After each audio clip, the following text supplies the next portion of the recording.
Vendredi 15 octobre 2021, mesdames et messieurs, bonsoir et merci de prendre le rendez-vous de votre émission Les Grandes Contradictions. Les Grandes Contradictions, c'est tout de suite et maintenant. Gaspard Diamossi, bonsoir. Bonsoir, Chamzine, madame. Achille Osso. Bonsoir, Chamzine, comment ça va? Ça va très bien, nous rendons grâce à Dieu. Nous sommes encore là pour le débat, c'est juste après ceci. Cette fois-ci, ce n'est plus les bêtes qu'on va prendre.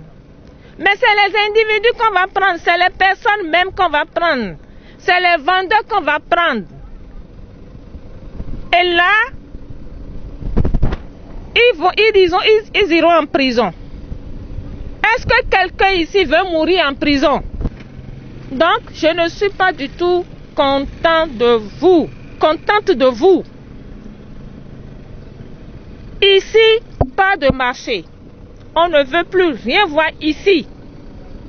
J'espère que c'est clair maintenant. Quand on va prendre quelqu'un, il va faire la prison. L'année de prison qu'il va faire là-bas, là, va dépasser même pour le voleur. Parce qu'il a été têtu. Il n'a pas entendu ce qu'on a dit. Quand l'État parle, il faut respecter.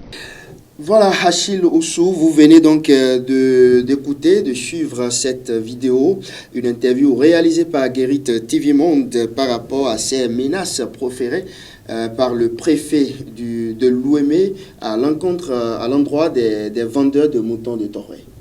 Effectivement, comme vous l'avez dit, nous venons de suivre le préfet dans sa réaction et à l'endroit donc de ce groupe de vendeurs installé à Toré, un groupe qui résiste à l'autorité, et c'est ce que nous pouvons dire parce qu'à entendre le préfet, nous avons compris que à plusieurs reprises, ils ont été rappelés à l'ordre, on leur a demandé donc de quitter ce site pour rejoindre le site que le gouvernement a affecté régulièrement aux vendeurs de bétail dans notre pays, mais ces vendeurs de moutons, ce groupe de vendeurs de moutons installés à Toré résiste donc à la décision de l'autorité.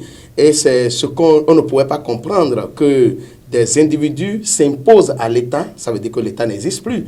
Et c'est pourquoi je voudrais un peu m'interroger sur la sortie du préfet. Est-ce que les menaces du préfet suffisent pour arriver à faire entendre raison à ces résistants? Et je ne voudrais pas les qualifier donc des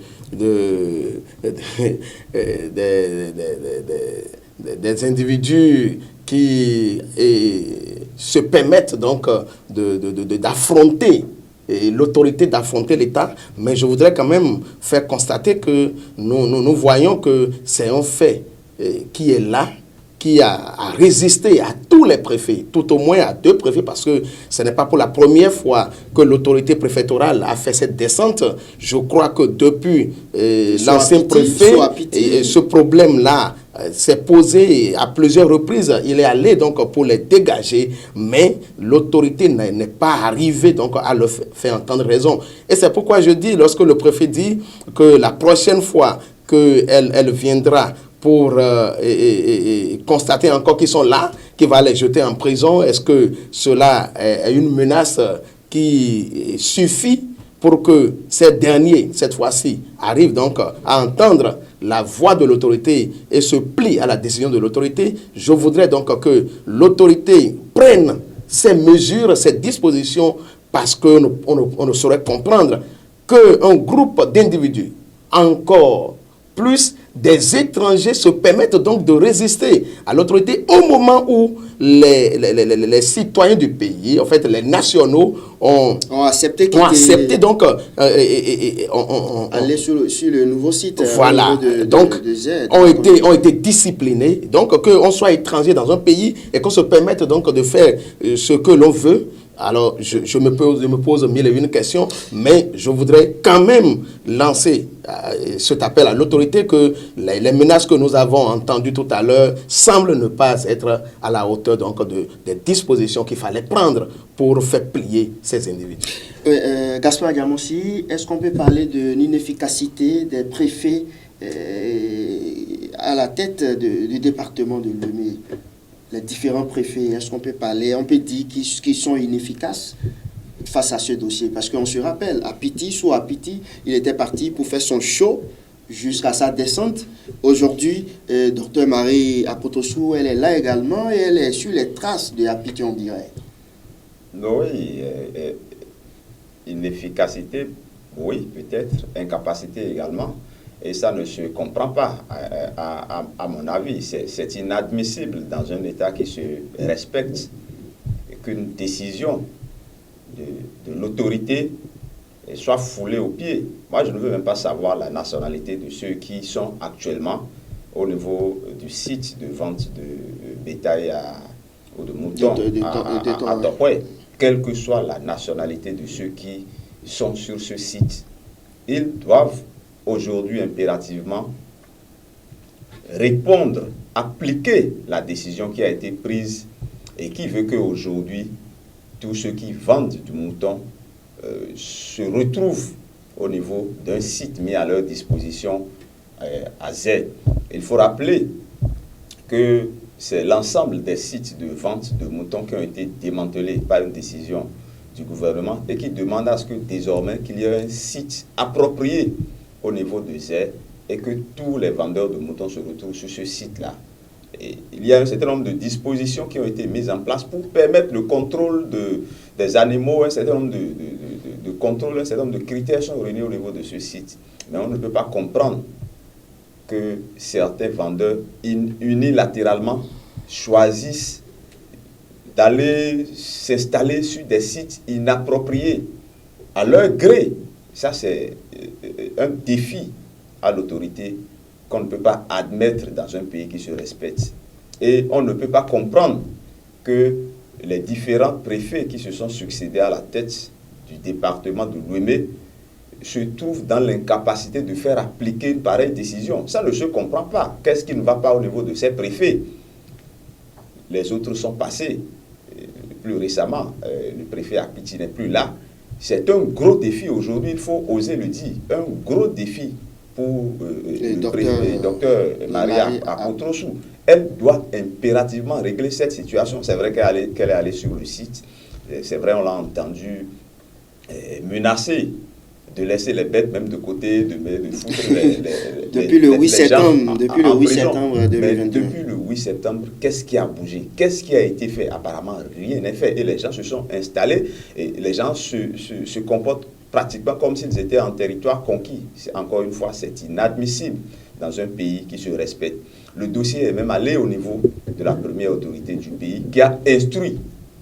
Qu'est-ce qui se passe malgré les instructions du chef de l'État, malgré les différents messages? Mais le ministre a joué son rôle, le ministre Gaston Zossou, oui. Écoutez, si vous estimez que le ministre a joué son rôle, moi je ne le pense pas. Tant que la situation n'est pas réglée, moi je n'estime pas que le ministre a joué son rôle. Si le ministre envoie des messages qui ne sont pas respectés, ça veut dire que quelque part, le ministre aussi, son autorité à terre, n'a pas fait tout ce qu'il faut pour mettre en œuvre la décision prise devant le chef de l'État et je trouve que c'est dommage.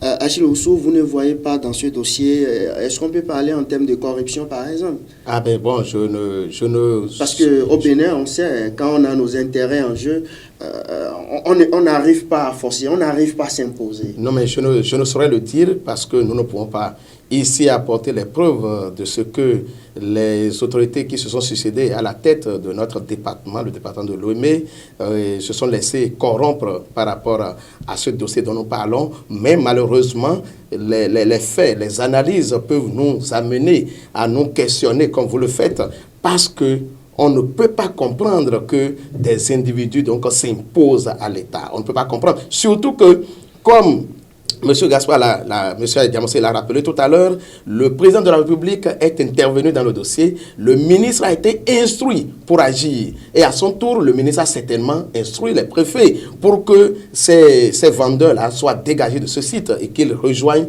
le site qui a été mis à leur disposition. Alors, tout à l'heure, j'étais tenté de parler donc de divorcés sociaux, mais je ne voudrais pas aller là. Vous allez me voir sourire tout à l'heure parce que quand le préfet dit, quand elle va revenir, elle va foutre en prison les propriétaires de moutons, bon, on pouvait donc dire qu'ils sont des divorcés sociaux, parce que c'est des divorcés sociaux qu'on envoie d'abord là-bas.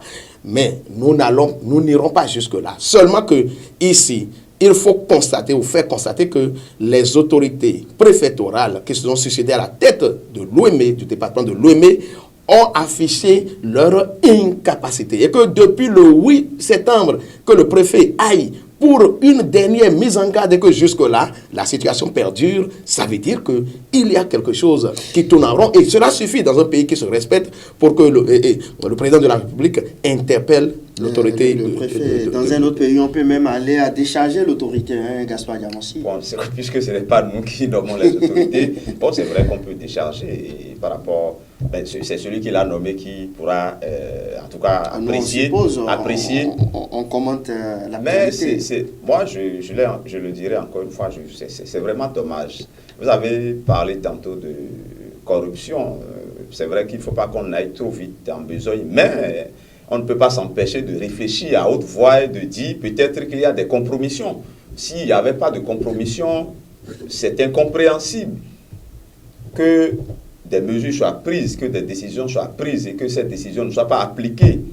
Et qu'on menace devant le peuple, devant caméra, devant témoins, et que plus d'un mois après, que rien n'a bougé. Parce que selon les investigations que nous avons menées, les gens sont proprement et bien installés encore sur ce site. Ce qui paraît extrêmement bizarre parce que l'autorité préfectorale dispose quand même de suffisamment de moyens pour faire appliquer cette décision. La police républicaine est à sa disposition. Bon, ça, c'est peut-être la mesure la plus extrême, la force.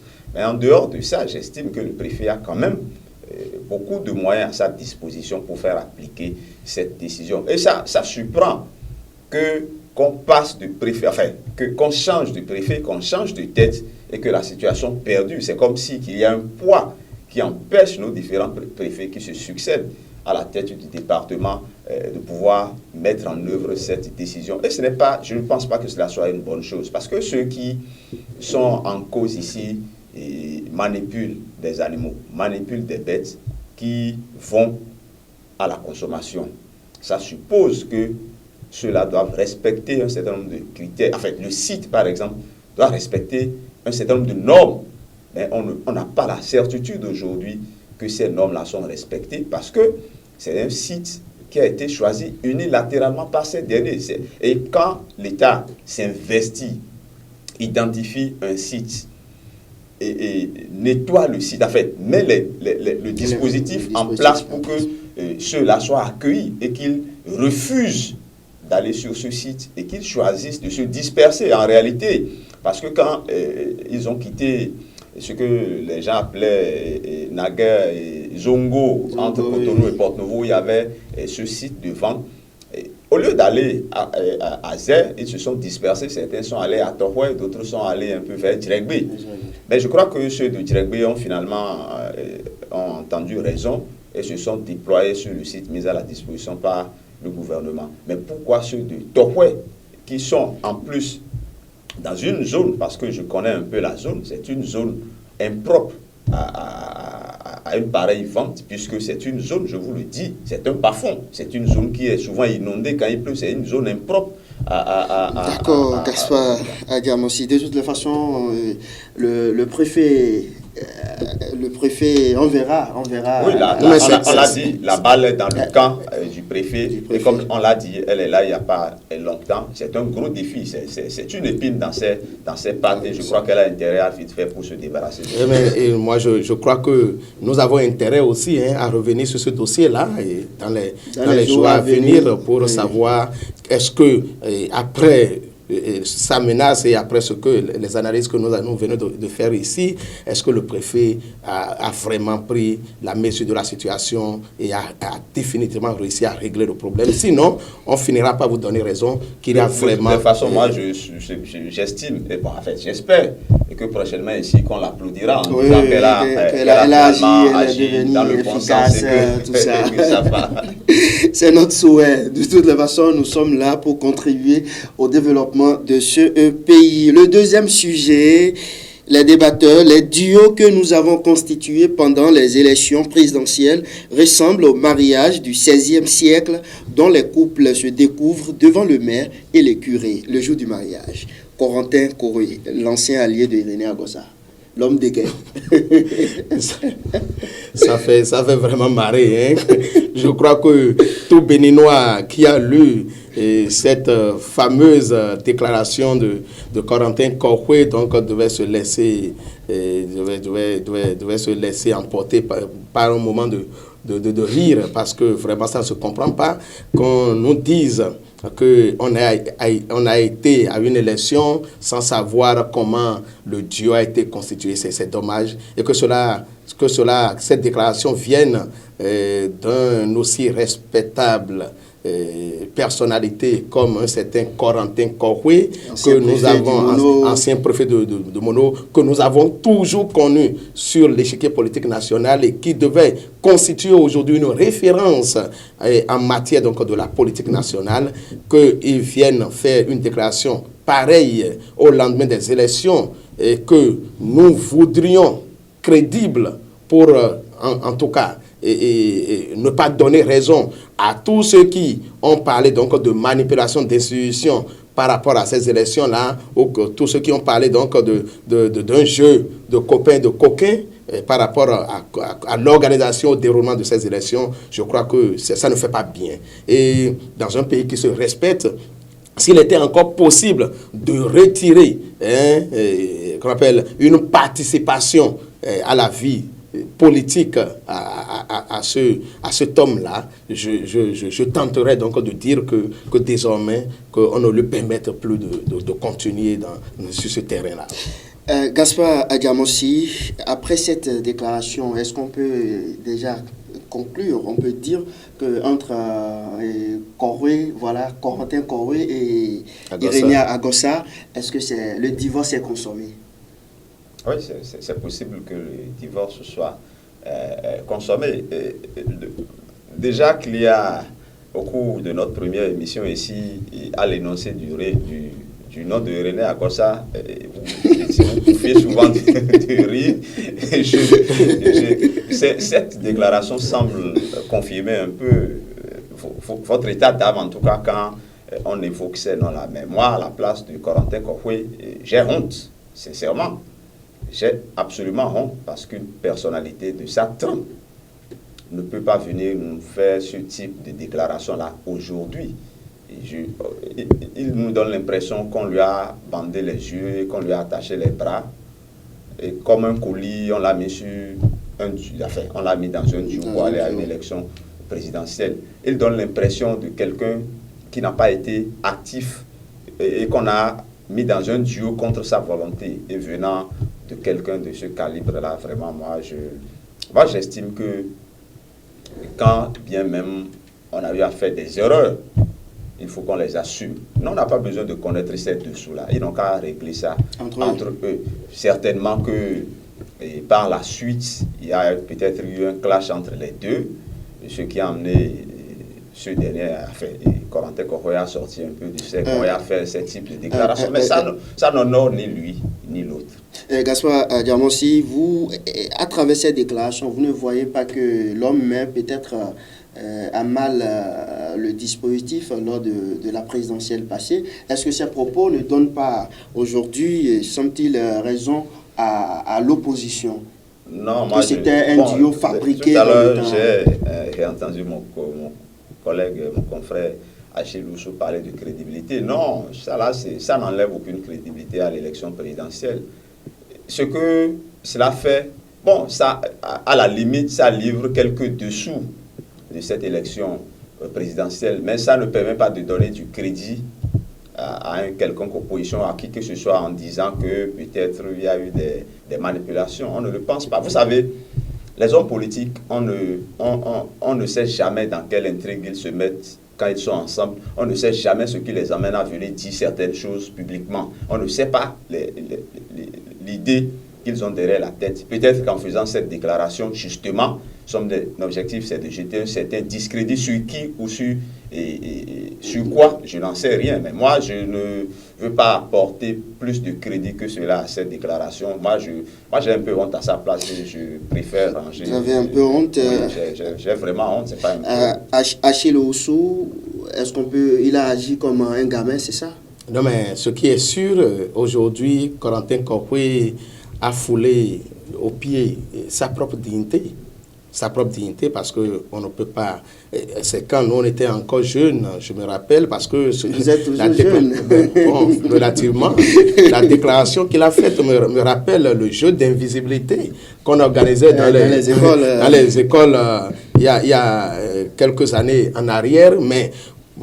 aussi bien que c'était un jeu, lorsque on découvre son ou sa partenaire, on s'entendait aussi sur un minimum avant de se mettre dans les bonnes relations. Et donc, je crois que même si il y a eu des dessous, même s'il y a eu des compromis pour que les duos soient constitués, comme l'a dit tout à l'heure Gaspard, ça participe quand même du jeu politique. Et il a accepté, il a fait le jeu, il a même accepté donc de tourner dans le pays et de faire des déclarations. Il s'est mis même dans la posture de celui qui vient pour arracher le pouvoir. La chaise de la Marina à Patrice Talon, lorsqu'on a fait tout ça là, et que quelques mois après, on revient pour faire des déclarations du genre de ce que nous avons entendu, je crois que, comme l'a dit Gaspard, cela ne fait pas...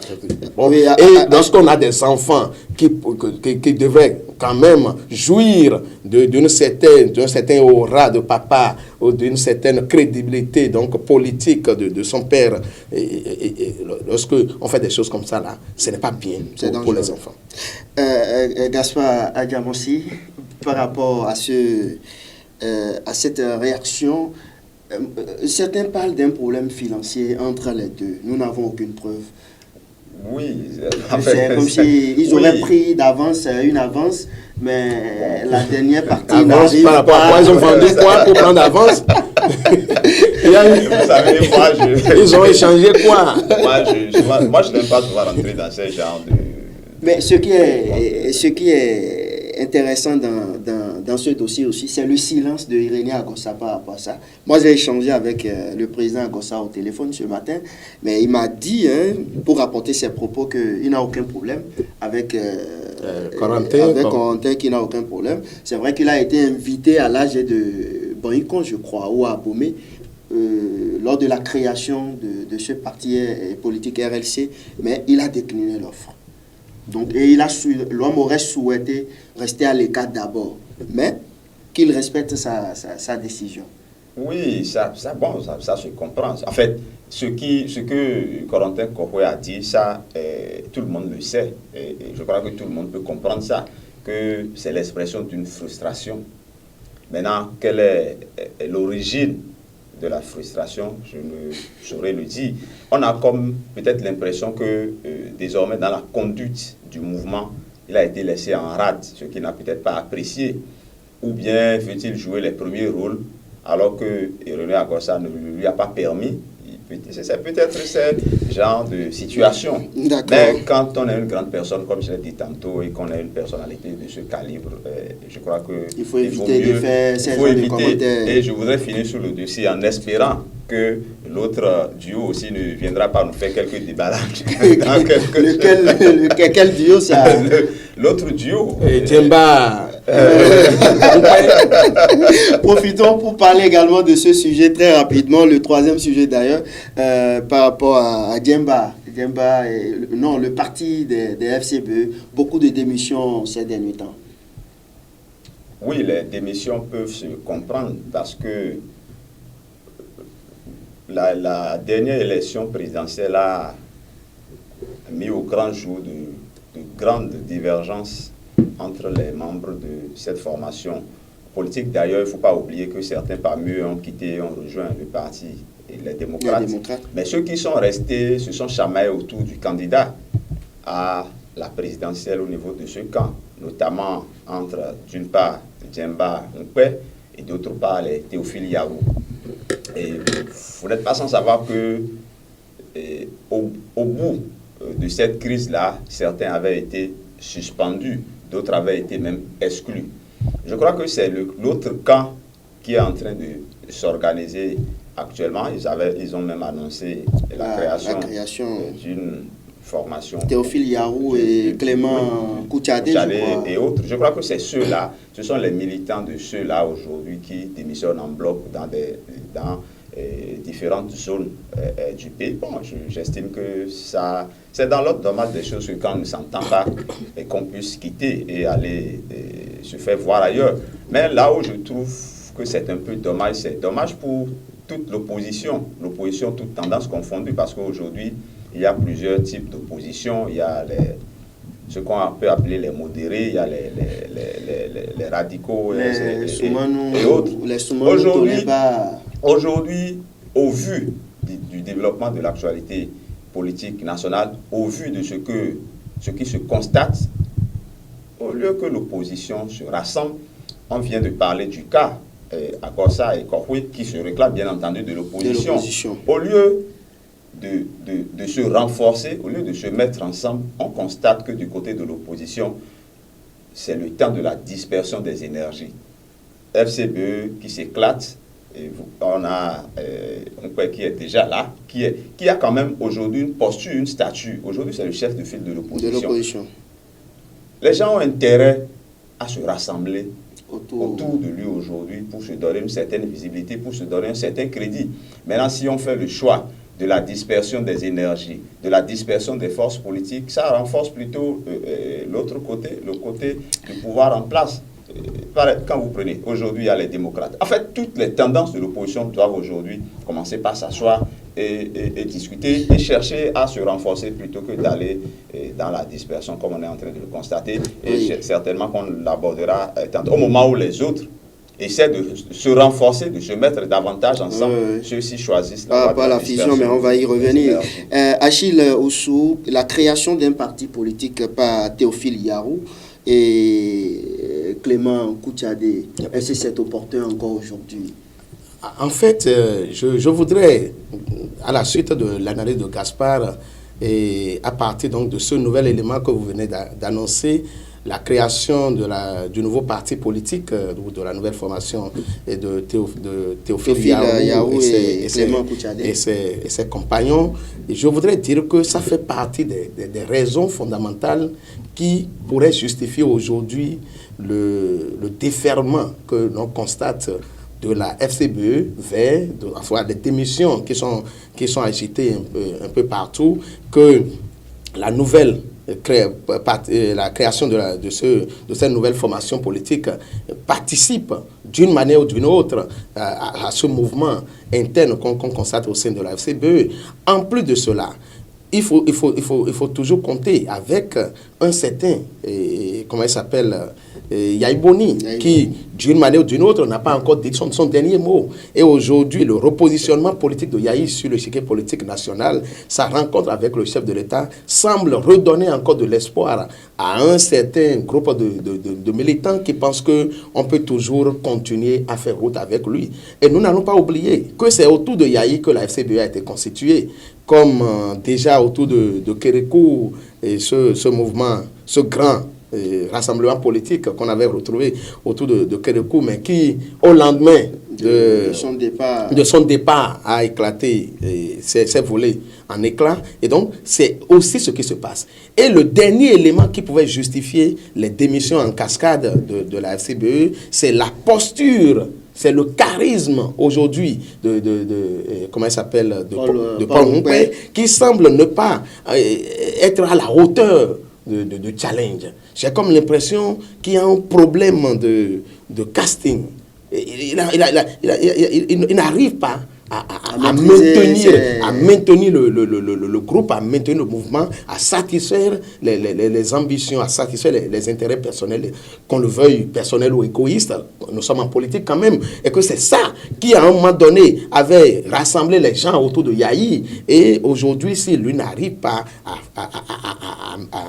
qu'on appelle à les entretenir, ça va agir sur le groupe. Alors, mais est-ce que c'est opportun encore aujourd'hui de créer un mouvement, un parti politique? Ce qui est sûr, nous l'avions déjà dit ici la dernière fois, et nous n'allons pas, nous sommes dans une dynamique. Et nous avons dit que la vie même est animée pas une dynamique. Et cette dynamique voudrait quand même que nous ne soyons pas aussi trop contre les mouvements au sein donc de toute association. Et en tant que tel, je crois que la formation va naître, la nouvelle formation politique va naître, mais c'est à l'œuvre qu'on verra si elle peut vraiment résister ou un jour elle sera appelée à disparaître d'elle-même. Gaspard Diamansi, sur ce sujet, votre conclusion en même temps? Oui, sur ce sujet, c'est la création de ce parti. Moi, je ne vous trouve pas. Si ceux qui quittent aujourd'hui la FCBE, si ceux-là estiment que ne fait pas suffisamment l'opposition à leur goût, je pense qu'il y a quand même d'autres formations politiques dans le pays qui incarnent une certaine opposition.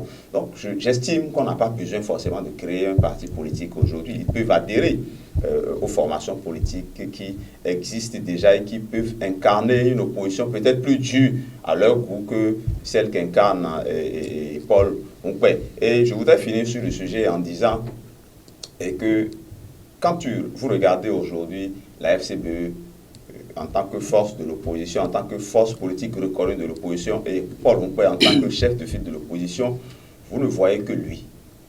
On ne voit plus, paradoxalement, par exemple, un certain Djemba. Et ça, est-ce que, je l'ai dit tout à l'heure en blaguant, mais il faut qu'on prenne ça au sérieux, est-ce que on ne verra pas dans quelques jours l'expression également d'une frustration de ce côté-là. Déballage. Voilà, bon, peut-être pas de déballage, il aurait peut-être une autre manière d'exprimer une certaine frustration. Bon, peut-être qu'il est pris en compte, c'est pour ça qu'il ne dit rien, mais on a comme l'impression qu'il est un peu laissé de côté. Mais quand vous regardez les duos, vous allez constater que, curieusement, c'est ceux qui ont été les deuxièmes là, que c'est eux qui mènent le bal. Merci Gaspard Diamansi. Très rapidement. Mais Djemba n'a encore rien dit, donc... On n'a pas dit qu'il dira quelque chose, mais je peux. C'est bien possible. Parce qu'on n'avait pas espéré, enfin on n'avait pas misé sur la sortie de certains corrompus, effectivement. Votre conclusion? Oui, je crois que nous serons encore là le vendredi prochain pour l'analyse d'autres faits de l'actualité. Merci à vous, Achille Osso, Gaspard Diamansi. Ça peut aller? Oui, je crois que... La télévision, c'est une question de... Absolument, et je crois que l'actualité est assez fournie. On aura beaucoup de la matière certainement également la semaine prochaine. Merci à vous, Gaspard Diamansi. Merci à vous également, Achille Osso. Merci à Alphonse Boton, Kabiru Adiadi. Mesdames et messieurs, c'était votre émission Les Grandes Contradictions. À vendredi prochain, si Dieu le veut. Au revoir.